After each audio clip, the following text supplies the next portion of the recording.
Today on DelphStack, I will show you how to fix Minecraft error code on Windows 11.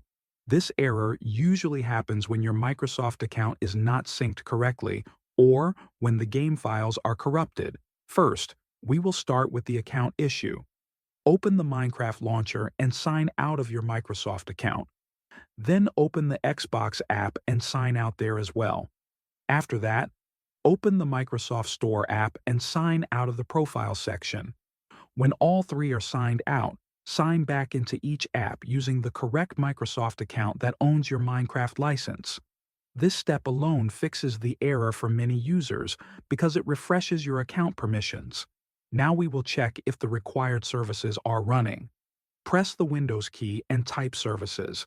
Open Services from the search result. This will open the list of all Windows services. Look for Xbox Live Auth Manager. Make sure its startup type is set to automatic and that the service is running. If it is not running, right-click and start it.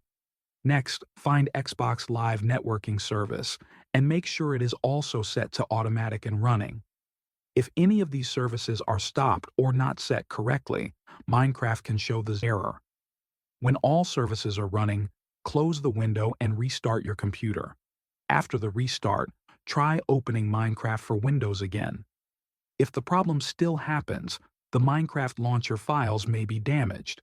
In that case, uninstall the Minecraft launcher completely. When it is uninstalled, go to the official Minecraft website or open the Microsoft Store and download the Minecraft launcher again. A fresh installation often clears this error because it replaces any broken or missing files. The error should be gone now and your game should load without problems. Thank you for watching.